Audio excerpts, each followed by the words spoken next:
জনাইছোঁ আপোনালোকে আজি আহি পেলাই আমাৰ কিছু কথা ৰাইজক জনোৱাৰ ব্যৱস্থাত আপোনালোকে যি অৰিহণা দিলে তাৰ কাৰণে আপোনালোকক ধন্যবাদ জনাইছোঁ সকলো প্ৰেছ মিডিয়াক। ইতিমধ্যে কালি চাহ জনগোষ্ঠীৰ এটা ঐতিহাসিক দিন আছিল। চাহ জনগোষ্ঠীৰ ২০০টা বছৰ তেখেতসকলে বসবাস কৰি আছিলে য'ত ভূমি নাছিল। যিসকল চাহ শ্ৰমিকৰ যদি তেখেতসকল সেই ঘৰটোত বেয়া হৈ আছে, এচেকাৰ যদি ইটা লগাব লাগে, ক'ৰবাত যদি এটা ৰিপেয়াৰিং কৰিব লাগে, বাগিচাৰ মালিকৰ কৰ্তৃপক্ষৰ পাৰ্মিশ্যন ল'বলগীয়া হৈছিল। এনেকুৱা এটা অৱস্থাৰ পৰা ২০০টা বছৰ অতিক্ৰম কৰাৰ পিছত কালি যিখন ভূমিৰ ওপৰত যি বিল পালিত হ'ল, যি বিল সংশোধনী বিল যিটো আহিলে, সেই বিলখনে চাহ জনগোষ্ঠীক যে দ্বিতীয় শ্ৰেণীৰ নাগৰিকত্বৰ পৰা এটা শিকলিৰ যিটো বন্দী শিকলিৰ পৰা যি মুক্তি আছে, তেওঁ শিকলিৰ পৰা মুক্তি লাভ কৰিলে।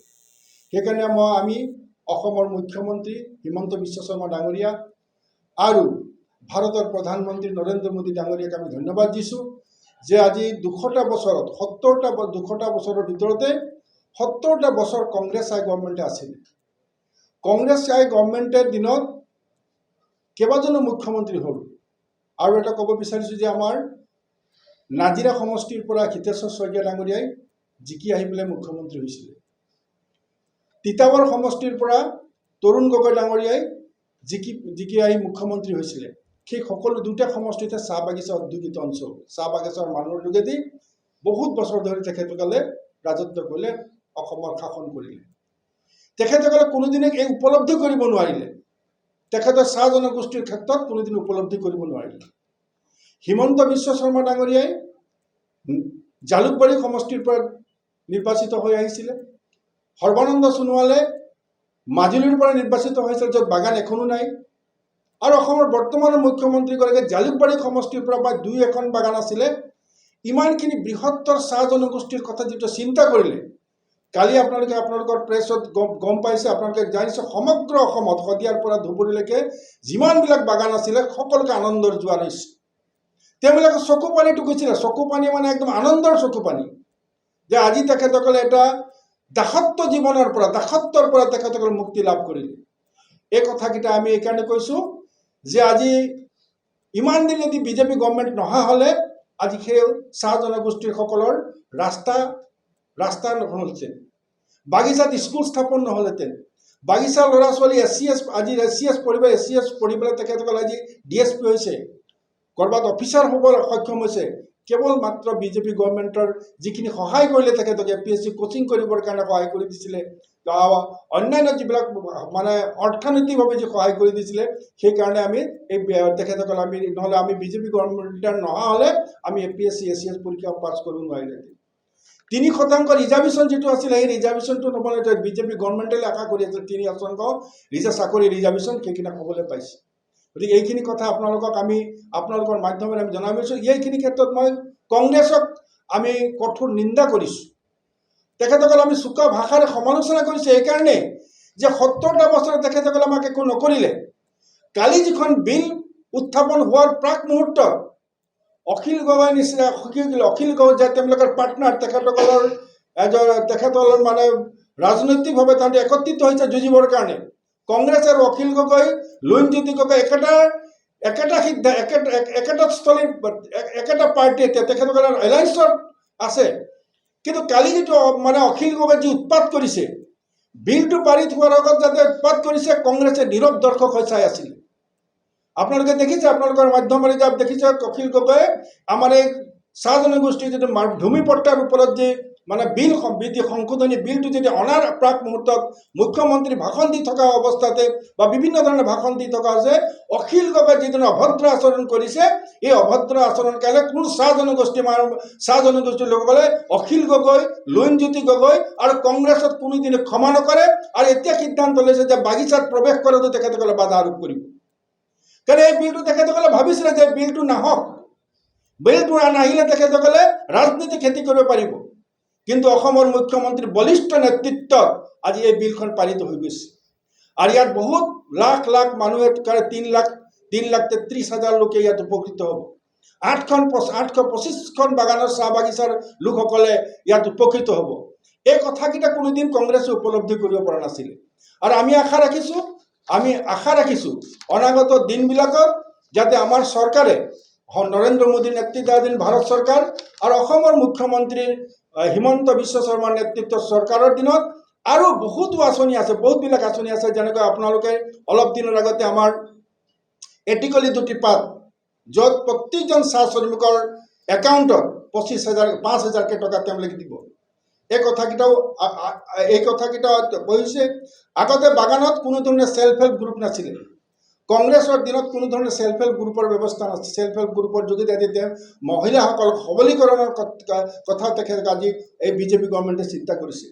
চাহ জনগোষ্ঠীৰ মানে ছাত্ৰ ছাত্ৰীসকল ক্লাছ 9ৰ পৰা উচ্চ শিক্ষালৈকে স্কলাৰশ্বিপৰ ব্যৱস্থা কৰিছে। 25,000 টকালৈকে দিয়াৰ ব্যৱস্থা, 25,000 বা 5,000ৰ পৰা প্ৰায় 30,000 35,000 টকালৈকে দিয়াৰ সহায় কৰাৰ ব্যৱস্থা কৰিছে। এই কথাকেইটা কোনোদিনে কংগ্ৰেছৰ দিনত সপোনতো ভবা নাছিলে। আজি ৰাচন কাৰ্ড তেওঁলোকে ৰাচন ফ্ৰী পাইছে, আয়ুষ্মান কাৰ্ড পাইছে।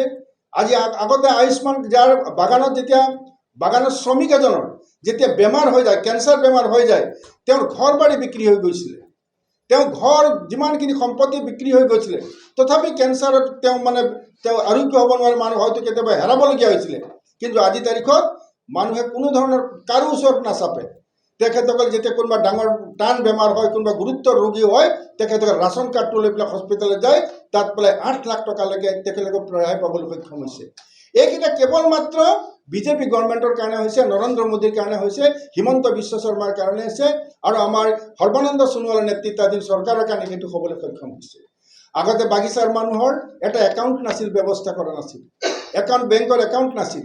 বেংকৰ একাউণ্ট আমি খুলিবলগীয়া, বেংকৰ একাউণ্ট আগতে বেংকৰ মানুহক বাগিচা অঞ্চললৈ পঠিয়াই পেলাই বেংকত 0 বেলেঞ্চত বেংকৰ একাউণ্ট খোলাই দিছিল। আৰু সেইটো খোলোৱাৰ পিছতে যেনেকুৱা কোভিড হৈছিলে, এই কোভিডৰ সময়তে প্ৰধানমন্ত্ৰীয়ে তেখেতক 500 টকাকৈ, য'ত গাড়ী মটৰ বন্ধ হৈ গৈছিলে, য'ত কোনো মানুহ বাহিৰত ওলাব পৰা অৱস্থাত নাছিলে, সেই সময়তে ভাৰতৰ প্ৰধানমন্ত্ৰীয়ে চাহ শ্ৰমিকসকলক, চাহ জনগোষ্ঠীৰ লোকসকলক 500 টকাকৈ একাউণ্টত পঠিয়াবলৈ 3বাৰকৈ পঠাবলৈ সক্ষম হৈছিলে। ৰাচন এবাৰ পায় তেওঁলোকে, 5 কেজিকৈ এবাৰ পায়, মাহেকত 2বাৰকৈ পাবলৈ দিবৰ কাৰণে তেওঁলোকে সক্ষম হৈছিলে। এই গোটেই কথাকেইটাৰ কাৰণে আমি অসমৰ মুখ্যমন্ত্ৰী আৰু ভাৰতৰ প্ৰধানমন্ত্ৰী নৰেন্দ্ৰ মোদী ডাঙৰীয়াক আমি ধন্যবাদ জনাইছোঁ। আৰু কংগ্ৰেছক আমি কঠোৰ ভাষাৰ সমালোচনা কৰিছে। কালি যিখন ইমান ঐতিহাসিক এটা সিদ্ধান্ত ল'বলৈ হৈছে, তেখেতসকলে 70 বছৰে কাম কৰিব পৰা ব্যৱস্থা নাছিলে। এই 70 বছৰে কৰিব নোৱাৰা কামটো যে আজি আমাৰ অসমৰ মুখ্যমন্ত্ৰীয়ে, অসমৰ বিজেপি নেতৃত্বাধীন চৰকাৰখনে প্ৰায় 9 বছৰৰ ভিতৰত সেই কামখিনি কৰিবলৈ সক্ষম হৈছে। এই কথাকেইটাৰ কাৰণে আমি তেখেতসকলক ধন্যবাদ জনাইছোঁ আৰু আশা ৰাখিছোঁ আপোনালোকৰ। আৰু আমি বাগিচাবিলাকত শ্ৰমিকসকলে এটা অনুভৱ কৰিছোঁ, ক'ৰবাত কাৰোবাৰ অখিল গগৈৰ মূৰ্তি জ্বলাবলৈ লৈছে, আমি মূৰ্তি জ্বলাবৰ কাৰণে আমি মানা কৰিছোঁ যে মূৰ্তি জ্বলাব নালাগে। কিন্তু আমি ৰাজনৈতিকভাৱে অহা যিটো নিৰ্বাচন হ'ব, আমাৰ 26ত যিটো নিৰ্বাচন হ'ব, কংগ্ৰেছক আৰু বিৰোধী পক্ষক উচিত প্ৰত্যুত্তৰ দিবৰ কাৰণে চাহ জনগোষ্ঠী ৰাইজে এটা কঁকালত টাঙনি বান্ধিছে। আমি জনাব বিচাৰিছোঁ যে আজি যদি মুখ্যমন্ত্ৰী হিমন্ত বিশ্ব শৰ্মা, যেতিয়া আমি দিল্লীত যাওঁ, ক'ৰবাত বম্বে যাওঁ, এজন ঠেলাৱালা ৰিক্সাৱালাই সোধে যে আসাম সে আয়ে क्या आप? হিমন্ত বিশ্ব শৰ্মা आपका চিফ মিনিষ্টাৰ হয়। বিদেশতো যেতিয়া ভাৰতৰ প্ৰধানমন্ত্ৰী যায়, তেওঁ অসমীয়া গামোচাখন লৈ পেলাই যায়, আমি তেখেতক তাতো গৌৰৱ কৰি যায়, এইটো ভাৰতৰ প্ৰধানমন্ত্ৰীৰ কথা। অখিল গগৈ যিটো অসভ্য ব্যৱহাৰ কৰিছে, সেই দৃশ্যাৱলীয়ে অসমক বদনাম কৰিছে, ভাৰতবৰ্ষক বদনাম কৰিছে। ভাৰতবৰ্ষৰ মানুহৰ প্ৰতি ধাৰণা বেলেগ দেশৰ ৰাজ্যৰ বা বেলেগ দেশৰ মানুহৰ প্ৰতি ধাৰণা বেলেগ হৈ গৈছে। মই আশা ৰাখিছোঁ আমি আজি আপোনালোকৰ যোগেদি অখিল গগৈক এটা বাৰ্তা দিব বিচাৰিছোঁ, আপুনি যিবিলাক নটংকি কৰি আছে, এইবিলাক নটংকি নকৰিব। সমাজৰ স্বাৰ্থত, জনগোষ্ঠীটোৰ স্বাৰ্থত, চাহ জনগোষ্ঠী, বিভিন্ন জাতি জনগোষ্ঠীৰ স্বাৰ্থৰ হকে আপুনি কাম কৰক। যদি স্বাৰ্থৰ হকে কাম কৰে, নিশ্চিতভাৱে আপোনাক আঁকোৱালি ল'ব। নহ'লে তেখেতৰ শিৱসাগৰত এতিয়া এইবাৰ যথেষ্ট কষ্ট হ'ব। তেওঁ শিৱসাগৰ ৰাইজেও এইবাৰ লজ্জিত হৈছে তেওঁৰ আচৰণৰ ব্যৱহাৰত। এইকেইটা কথা আপোনালোকৰ যোগেদি গ'লোঁ। ধন্যবাদ। আৰু কিবা থাকিলে ৰাইজে আমাক কৈছে, দাদা আমাৰ যিটো মাটিৰ পাট্টা, আমি 200 বছৰ মাটিৰ পাট্টা পোৱা নাছিলোঁ। আৰু 200 বছৰ মাটিৰ পাট্টা যিটো বিল উত্থাপন কৰি আছিলে, মুখ্যমন্ত্ৰীয়ে সেই বিলটোৰ সম্পৰ্কত বক্তব্য ৰাখিছিলে, বক্তব্য ৰখাৰ আগতে অসভ্য আচৰণ কৰিছে, অসভ্যালি কৰিছে। তেখেতে ভাবিছিল যে বিলটো নাহক, কিবা এটা বেলেগ মানে সেইটো বিলটো পাছ নোহোৱাকৈ পাৰ হৈ যাওক, এনেকুৱা ধৰণে ভাবি আছিলে। গতিকে ৰাইজে কালি প্ৰত্যেকজন বাগান ৰাতিপুৱা 10 বজাৰ পৰা বাগান বন্ধ কৰিবলৈ শ্ৰমিকসকলে পৰ্দা চাই আছিলে, কোনে কি কথা কৈছে। মুখ্যমন্ত্ৰীৰ ভাষণ একান্ত মানে শুনি আছিলে আৰু মানে অখিল গগৈৰ আচৰণকেইটাও ৰাইজে শুনি আছে। এতিয়া ৰাইজে ফোন কৰিছে, দাদা অখিল গগৈতো ইয়াততো বাগানত প্ৰৱেশ কৰিবলৈ দিগদাৰ হ'ব। আৰু কংগ্ৰেছৰ তেখেতে একদম নীৰৱ দৰ্শক হৈ বহি আছে, তেওঁলোকৰ একেটা ৰাজনৈতিক পাৰ্টনাৰ অখিল গগৈ। গতিকে তেওঁলোকে কোনো ধৰণৰ বাধা আৰোপ কৰা নাই, তেখেতসকলে কোনো ধৰণে বাধা আৰোপ কৰা নাই। আৰু সেইকাৰণে কৈছে যে দুইজন গোটেইকেইটাকে বিৰোধী দলক যাতে বাগিচাত ক'লে যে এইবাৰ বাগিচাত সোমোৱাটো তেখেতসকলে বাধা আৰোপ কৰিব, ৰাইজে কৰিব, আমাৰ কোনো সিদ্ধান্ত নাই। আমি পাৰ্টি হিচাপে আমি ৰাজনৈতিক পাৰ্টি হিচাপে চবকে আমি আঁকোৱালি চবেই আহক পুনৰ্বাচন, কিন্তু ৰাইজে বাধা দিম বুলি কৈ আছে। যিহেতু তেখেতসকলে আমাৰ কিমান এটা ডাঙৰ সপোন বাস্তৱত ৰূপায়িত কৰিবলৈ গৈছে, ৰূপায়ণ হ'বলৈ গৈছে, সেই আইনটোক তেওঁ বাধা দিবৰ কাৰণে বহুতো ষড়যন্ত্ৰ স্বীকাৰ কৰিছে। সেইকাৰণে কথা কৈছোঁ। আৰু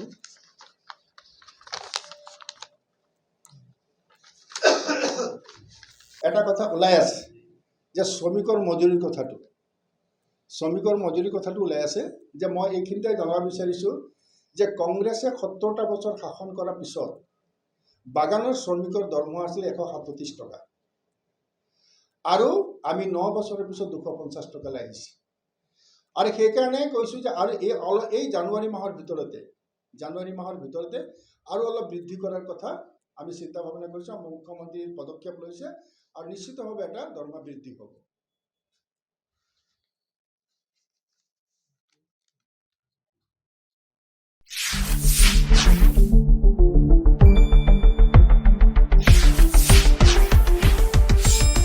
শুদ্ধ আৰু বিস্তৃত বাতৰিৰ বাবে চাই থাকক নিউজ ডেস্ক ৰিপোৰ্ট।